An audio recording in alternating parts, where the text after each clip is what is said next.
Olá, futuros clínicos, e boas-vindas a esta nossa aula especial. Hoje a gente vai adotar uma abordagem estruturada, de baixo para cima, para mapear a cognição humana. Vamos construir o nosso entendimento de como a mente funciona, partindo do requisito mais absoluto e básico que existe, até chegarmos à função integrada mais complexa. É basicamente como fazer uma engenharia reversa do cérebro em funcionamento.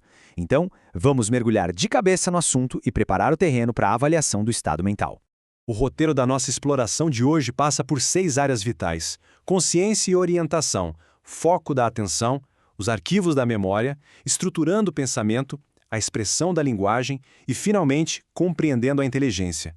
E olha, essa ordem não é nem um pouco aleatória, viu? É uma hierarquia estrita. Afinal, não dá para avaliar um pensamento complexo se a base de tudo, a consciência, estiver comprometida. Vamos começar exatamente por aí. Seção 1. Consciência e orientação, a base da percepção. Bom, a consciência é o pré-requisito absoluto para todas as outras funções cognitivas. É aquela capacidade psíquica básica de apreender o mundo e a si mesmo de uma forma totalmente nítida. Sem um nível de vigilância normal, ou seja, sem estar plenamente desperto, todo o resto do exame mental perde a validade. É fascinante notar como a gente pode graduar as alterações dessa consciência na prática clínica. Nós temos as alterações quantitativas, que são os rebaixamentos de nível, e as qualitativas. Vamos definir cada uma para ninguém esquecer. A obnubilação é uma turvação leve. Pensem naquele paciente que parece ligeiramente sonolento e bem lento para responder. O torpor já é um estágio mais profundo. O paciente precisa de um estímulo vigoroso, como ser chamado em voz bem alta para abrir os olhos. O sopor exige um estímulo de dor, como uma leve pressão ali no externo, para que haja alguma resposta motora. E o coma? Bom, o coma é a abolição total. Nenhuma resposta, mesmo com dor intensa. Mas também temos o delírium, que é uma confusão mental aguda. O paciente está de olhos abertos, mas perplexo, ele não consegue apreender o ambiente. É super comum em idosos internados que de repente não sabem onde estão e tentam arrancar o soro. E por fim, o estado dissociativo, muitas vezes chamado de histérico, onde o indivíduo parece estar em outra frequência, sabe? Totalmente desligado da sua consciência normal, agindo de forma estereotipada logo após um trauma emocional muito intenso. Nenhuma dessas definições pode passar batida em um plantão. E claro, sempre atrelada à consciência está a nossa orientação. Como a gente se localiza? A orientação alopsíquica lida com o mundo externo, espaço e tempo. O exemplo clássico na clínica é perguntar: que dia é hoje e em que hospital nós estamos? Já a orientação autopsíquica refere-se ao próprio indivíduo. Qual é o seu nome e quem são seus pais? O ponto crucial aqui é o seguinte: quando falamos em desorientação alopsíquica, que inclusive é a forma mais frequente, estamos vendo a mente perder a sua âncora no mundo externo. Um exemplo nítido é um paciente com uma demência avançada ou uma depressão gravíssima, que simplesmente perdeu por completo a noção do ano em que estamos. É um sinal de alerta imenso. Vamos passar agora para a nossa segunda sessão, o foco da atenção. Se a consciência é um teatro escuro com as luzes acesas, a atenção é a direção dessas luzes. Para entender isso de forma bem simples, imaginem a atenção como um refletor teatral, um verdadeiro canhão de luz no palco. Vamos ver como essa analogia funciona na prática. A normoprosexia é o nosso operador do refletor trabalhando perfeitamente, focando na cena certa, no momento exato. Já a hipoprosexia é como se a lâmpada desse refletor estivesse bem fraca. Há uma diminuição global da atenção, muito típica de pacientes extremamente fatigados ou deprimidos. Agora prestem muita atenção nestes 3 conceitos vitais. Tenacidade é a capacidade de manter o refletor fixo no ator principal durante um longo monólogo, sem desviar de jeito nenhum. A vigilância, por outro lado, é a capacidade de mudar esse feixe de luz rapidamente e de forma flexível assim que um ator novo entra no palco. E a hipotenacidade? Bom, esse é o operador de luz distraído. É a famosa distraibilidade, onde o paciente simplesmente não consegue fixar a atenção e o foco se perde com qualquer barulhinho vindo da sala de espera.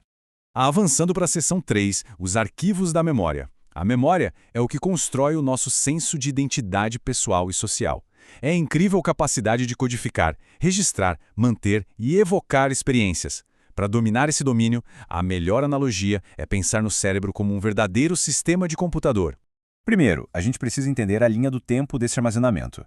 A memória imediata dura de poucos segundos a, no estourar, 3 minutos. O exemplo clássico na entrevista clínica é pedir para o paciente repetir 3 palavras imediatamente depois de você falar carro, vaso, tijolo. A memória recente já abrange de minutos até dias. O exemplo prático é perguntar o que a pessoa comeu no café da manhã hoje ou quem a trouxe até o hospital. E a memória remota abrange meses e anos. É quando a gente pede para relatar a data de casamento ou detalhes específicos da infância. Voltando para a nossa analogia do computador, olhem só que perfeito. A memória de fixação é o botão salvar. Ela implica na percepção e no registro da informação nova. Na doença de Alzheimer, por exemplo, é exatamente o botão salvar que quebra. O paciente não consegue mais fixar novas informações. A memória de evocação é a nossa barra de pesquisa. O arquivo já está salvo lá no disco rígido, na memória remota, e a mente precisa apenas acessá-lo. E a memória de trabalho é a famosa memória RAM. Ela mantém a informação ativada e online apenas pelo tempo estritamente necessário para realizar uma tarefa. Um exemplo sensacional: quando o paciente escuta a senha do Wi-Fi da recepção da clínica e precisa mantê-la na mente apenas o tempo suficiente para digitar no celular. Segundos depois, a informação é totalmente descartada. Quando esse sistema falha, nós nos deparamos com as amnésias, e é absolutamente fundamental distinguir as duas grandes categorias. A amnésia orgânica é muito menos seletiva. Os mecanismos de fixação, ou seja, aquele nosso botão salvar, estão altamente prejudicados. É o caso típico do paciente idoso com demência vascular que esquece onde guardou a chave e o que acabou de comer. Já a amnésia psicogênica é fascinante, porque ela é altamente seletiva do ponto de vista psicológico. Ela afeta de forma profunda apenas os conteúdos autobiográficos. O exemplo perfeito é um paciente que passa por um evento traumático assustador e de repente não consegue lembrar quem ele é ou detalhes da própria vida, mas consegue perfeitamente lembrar como dirigir um carro ou tocar piano. Agora chegamos à seção 4, estruturando o pensamento. Aqui, a nossa hierarquia cognitiva sobe de nível. O pensamento é a capacidade de formar conceitos e articulá-los em juízos e raciocínios lógicos. Para a gente avaliar se o pensamento está normal, analisamos 3 pilares básicos. O curso é a velocidade. Imagine uma torneira aberta. A água flui devagar ou rápido demais. A forma é o encanamento, a estrutura. Esse pensamento é organizado ou é prolixo, dando voltas e voltas. E o conteúdo, claro, é o tema, do que exatamente o paciente está falando. Mas o conceito crítico aqui para a prática clínica é a desagregação do pensamento.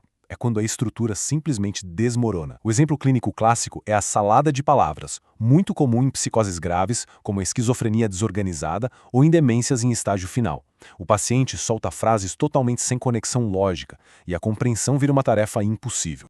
E como a gente avalia o que alguém está pensando? Através da seção 5, a expressão da linguagem. A linguagem verbal é aquele sistema de signos que serve de suporte absoluto para o pensamento e para a nossa comunicação. Pessoal, a fala de um paciente é literalmente a verdadeira janela para a mente dele. Vamos mapear rapidinho as 6 principais alterações da linguagem que vão aparecer na clínica. A bradifasia é a lentificação extrema da fala. Pense no paciente com depressão profunda que demora segundos intermináveis para responder um simples bom dia. A alogia é o empobrecimento severo, respostas curtas e vazias clássicas da psicose crônica. A loquacidade é o aumento do fluxo. O paciente fala rápido e não para, mas o discurso ainda faz sentido, o que é comum em estados maníacos iniciais. A logorreia, por outro lado, é esse fluxo aumentado, só que com total incoerência. Vira uma verdadeira metralhadora de palavras confusas na mania grave. O mutismo é o silêncio total, a ausência de fala, muitas vezes encontrada em um estupor catatônico. E, finalmente, as ecolálias. O exemplo clássico aqui é quando o clínico pergunta como você está hoje e o paciente apenas repete está hoje, está hoje. É a repetição em eco das últimas sílabas do entrevistador, muito vista no autismo severo e em algumas demências.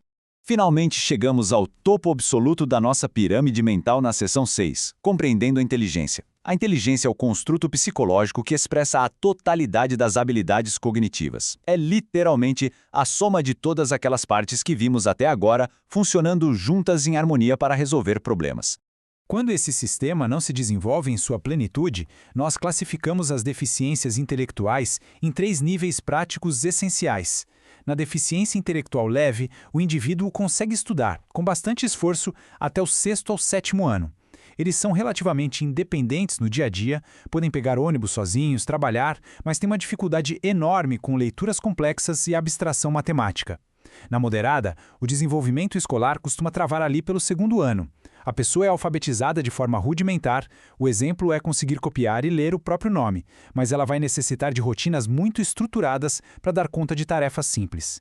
Já na deficiência grave e profunda, as limitações são gigantescas. Muitas e muitas vezes o paciente sequer adquire a linguagem verbal e vai precisar de supervisão constante, 24 horas por dia, até para as atividades mais básicas da sobrevivência, como se alimentar e ir ao banheiro. O que nos leva à nossa regra de ouro diagnóstica. Essa é a grande dica prática da aula de hoje. Anotem aí. Se a pessoa em avaliação apresenta um vocabulário rico, usa as palavras no contexto adequado e consegue construir uma narrativa coesa e cronológica sobre a própria história, é possível, na imensa maioria das vezes, excluir deficiência intelectual ou inteligência limítrofe. Observar a complexidade narrativa na fala de quem senta na nossa frente é uma ferramenta de avaliação de linha de base incrivelmente poderosa e instantânea. E com isso, o nosso mapeamento mental está concluído. Mas eu quero deixar um pensamento provocativo final para a gente refletir. Como observação intencional de todos esses domínios, desde verificar o refletor da atenção até testar as barras de pesquisa da memória e checar o fluxo da linguagem, vai transformar a nossa próxima entrevista clínica? Dominar essas definições e seus exemplos não é só para passar em prova, não. É adquirir a chave mestra para de fato compreender a mente humana em sofrimento. Estudem as definições, apliquem as analogias e o trabalho prático vai ser brilhante. Um abraço e até a nossa próxima exploração.